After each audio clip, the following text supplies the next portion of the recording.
Guys, I have never seen anything like this. Look at the sky. It's like a sign of God. Unsettling lights. What the hell is that? Oh, whoa. What is that? What the real agenda is that this is a transnational and global organization running these programs. It's not just U.S. And what they really want is a militaristic, I might even say totalitarian system where everyone gives up their freedoms and security because of this alleged threat from outer space. Now, one thing that, of course, if you're a thinking person, but most humans are just emotional and don't think, is that if you're a thinking person, if there were hostile civilizations out there, and given the fact that we can prove we have been targeting and knocking them out of the skies since 1940s, if they were hostile, given the fact that their technologies are in the thousands to hundreds of thousands of years more advanced than ours, we would be gone. I mean, this planet would be a charcoal brick floating through space with no life on it. So they're clearly not hostile. In fact, I would flip it around. The problem in this little corner of the cosmos are Homo sapiens with the weapons we have, and the fact that we have not become what's called a level 1 civilization, meaning a peaceful civilization. Look what's going on in the Middle East right now as we speak. So I think that this is a big problem, but it's very easy to the jingoistic thing of, like the movie Independence Day with Will Smith, let's kick alien butt, right? Well, it's it's a rallying cry, but who would benefit from that kind of, and by the way, Mr. Grush has been deceived with this kind of disinformation, very directly, and I know who's doing it to him. And if you were deceived in that way, then you would actually win the battle of disclosure, but you would lose the war, because the real long-term objective is to unite the world around some kind of militaristic, authoritarian entity where people give up their freedoms for their safety. And as Benjamin Franklin's reported have said, those who give up their freedom for security shall have neither. This is a very big concern that we have, and that this kind of manipulation is not hard to do. And let's not forget, there is recent historic precedent for this. We cannot forget the fact that Mr. Cheney sent Colin Powell up to the UN with vials of material showing that Saddam Hussein had weapons of mass destruction when he didn't have them. And Colin Powell's chief of staff has come forward saying it was the biggest mistake in national security history, that they were gaslit and deceived, and that was the foundation of us invading Iraq, which has led to the fracturing of that area in Syria and all the mess in the 20 years since. But that was a deceptive operation. Let's not forget, everybody heard of the Vietnam War? The Gulf of Tonkin, look it up. We staged or exaggerated attacks on our ships in the Gulf of Tonkin so that humans and Americans would become hysterical. And President Johnson, who was skeptical of expanding that conflict, was pressured to vastly expand it to the benefit of whom? The military-industrial complex, the very profit-centered operatives that are keeping the UFO issue secret. Same people. And those sort of operations, anyone who knows history can look them up, fact check what I just shared. And the big one, however, is this. Now, I will say an intermediate one between 9/11 and now would be the abuses of power that occurred after the COVID pandemic occurred. And there were serious, unnecessary abuses of state power. And so, but I think that, of course, is one of the big risks of people, let's say, bowing down to power when they're afraid. When there's fear, the state can run amok over everyone's liberties. And I think people should not be naive about the fact that the announcement that we're not alone in the universe, if it is pivoted in the direction that I know they're going to try to move it, then we're going to be in a much worse, it'll be planet gulag. It'll be lockdown planet gulag. So I think we have to be very, very vigilant about this, not just here in the United States, but all over the world. The reason the United States is so key, There are assets in other countries that deal with UAPs all over the world. Brazil, Raytheon has facilities, and there are facilities out in the outback of Australia at Pine Gap and in Great Britain and all over. And we know where these places are, and we know what's happening at these places. But the big center of power is the United States because it's the largest economy, and it's also the highest tech sector and has the biggest R&D aerospace budget from the $1 trillion or so in defense, intelligence, and other spending.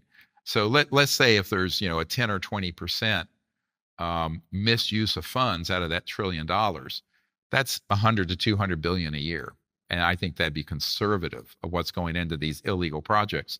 So I think because of that, the Congress, which holds the power of the purse to fund things, and it was mentioned at that committee hearing by one member of the committee that they need to start thinking about withholding funding if these agencies and corporations don't start cooperating.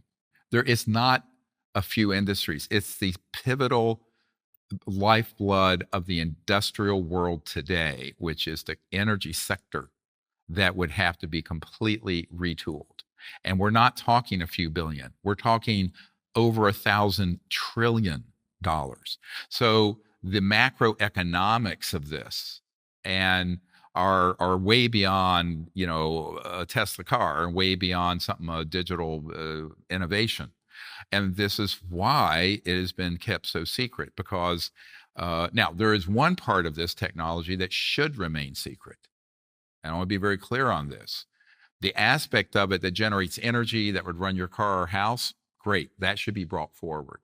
That part of it that gives you basically lift and flight at speeds that are beyond imagination, which we do have, those should be kept classified because that's obviously a missile and weapon delivery system. And I don't think you want every terrorist in the world having access to that, where in 2 or 3 seconds they could launch something from Mogadishu over New York and detonate it. So there are valid, serious national security concerns regarding the propulsion or space transfer. Like when he reported that object that was moved so quickly, it was 60 miles away. Yes. So that technology, having studied extraterrestrial technologies that we've reverse engineered for 80 years, since the early to mid 40s, that has resulted in some significant developments. And the problem is some of those developments need to be disclosed. Some of them need to be disclosed later, after the world figures out how to handle it so it's not another weapon of mass destruction, right? So, I mean, this is a mature conversation that has not been joined yet because people are still scratching their heads. What's a UAP? So, we're always being thrown back to kindergarten, when in reality, there were hearings in the Congress in the 60s and 70s. There were organizations with whistleblowers and pilot cases better, actually, than what the one Mr. Fravor was involved in back in the 50s and 60s. I have them in our archive.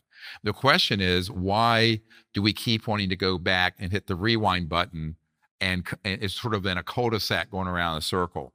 I mean, I think we need to move it, advance the discussion, and also advance the evidence much more quickly. One of the big problems that you get into when you talk to conventional scientists about this, they're all still locked in a paradigm of things that are the speed of light or slower. If you're interstellar civilization, your central technologies have to go beyond the speed of light, right? Which means you're not going from point A to B at the speed of light. Let's say you're from a very nearby star system, 1,000 light years away. At the speed of light, it'd take 1,000 years to get there and 1,000 years to get home. That's the time since the birth of Christ. Not practical. Communications are the same problem. What you and I are using is at the speed of light. But if you're communicating back to, say, the Andromeda galaxy, 2.5 million light years away, it would take 2.5 million light years for you to say hello, and another 2.5 million light years for someone to say, how are you doing today? So that's 5 million years on a round trip just hello, how are you? So we know that the technologies they have are what are known as trans-dimensional technologies. And this is where you get into, at the CIA, it's called WSFM. It stands for Weird Science and Frickin' Magic.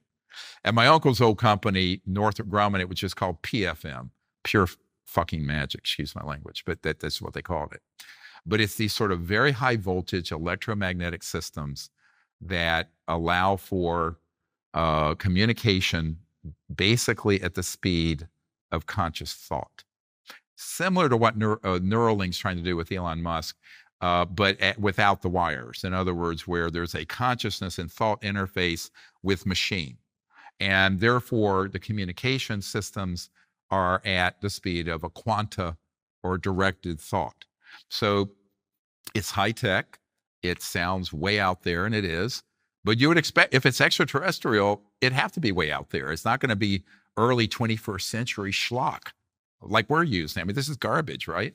So, I mean, all this tech stuff we think is so vaunted, I can assure you, is not even a step out of the jungle.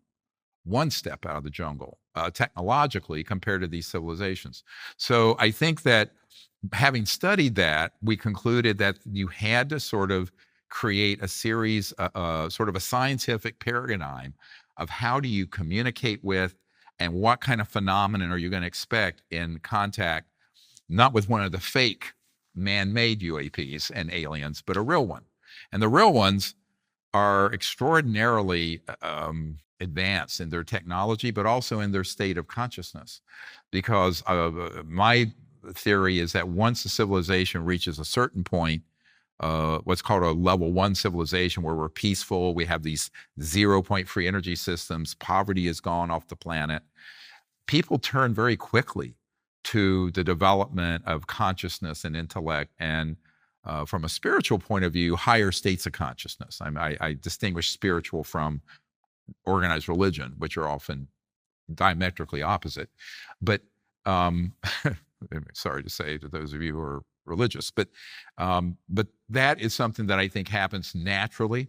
So civilizations that are capable of reaching Earth from other star systems, if they haven't blown themselves up with extraordinary technologies like we have, and way beyond what we have, they've reached a certain level of social and spiritual development.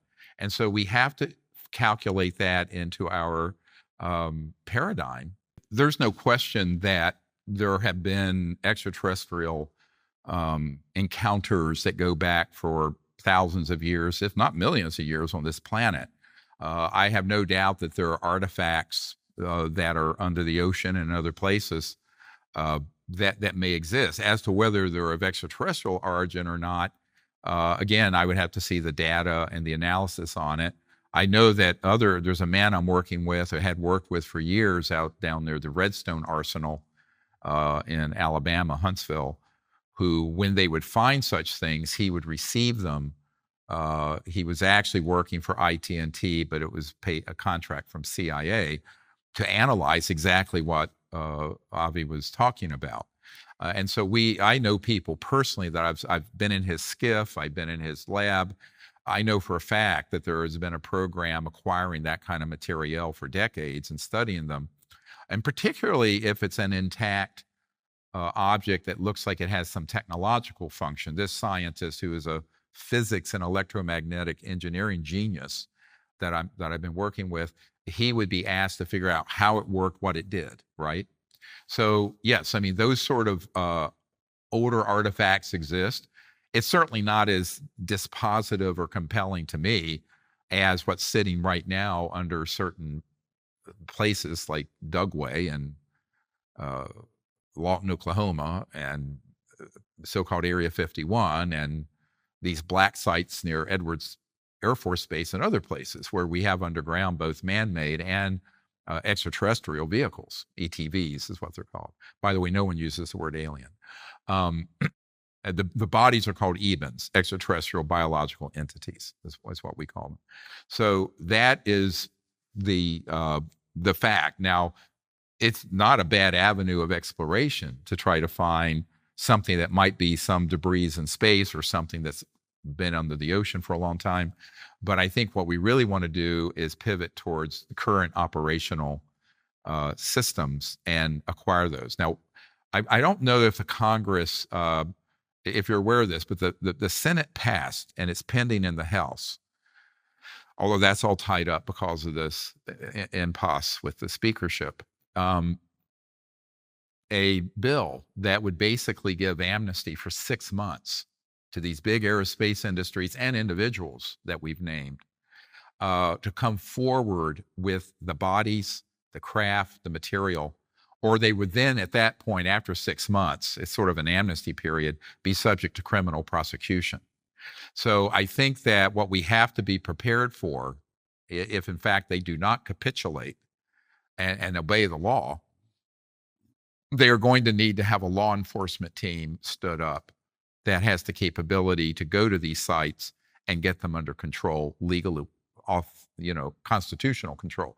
What I want to say to your listeners is that all projects, private, corporate, and governmental, dealing with this issue are illegal, unsanctioned, and unconstitutional. How do I know that?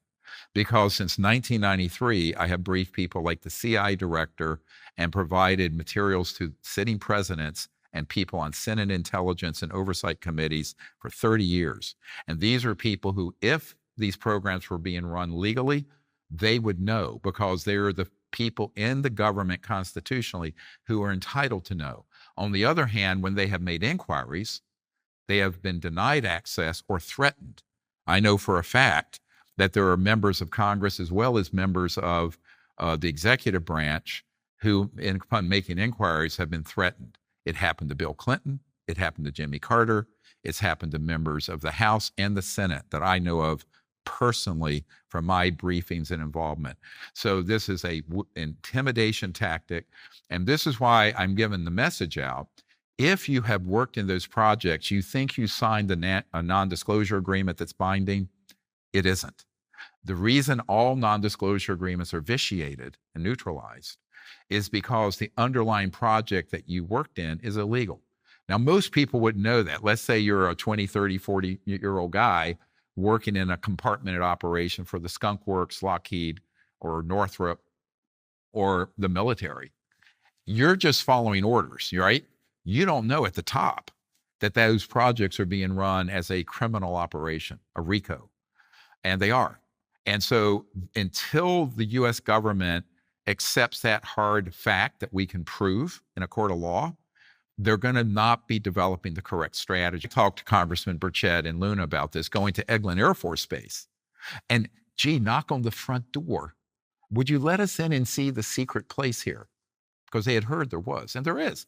Well, they didn't know where it was. We do. They wouldn't know the name of it. My witnesses do. I have a guy who's been in it. You can't knock on the front door and say, pretty please let me in, to an unsanctioned, unconstitutional operation. This is like going to a mafia pizza parlor in New York and asking to be taken to the back room where they're laundering money or doing, whatever, some criminal operation. It ain't going to happen.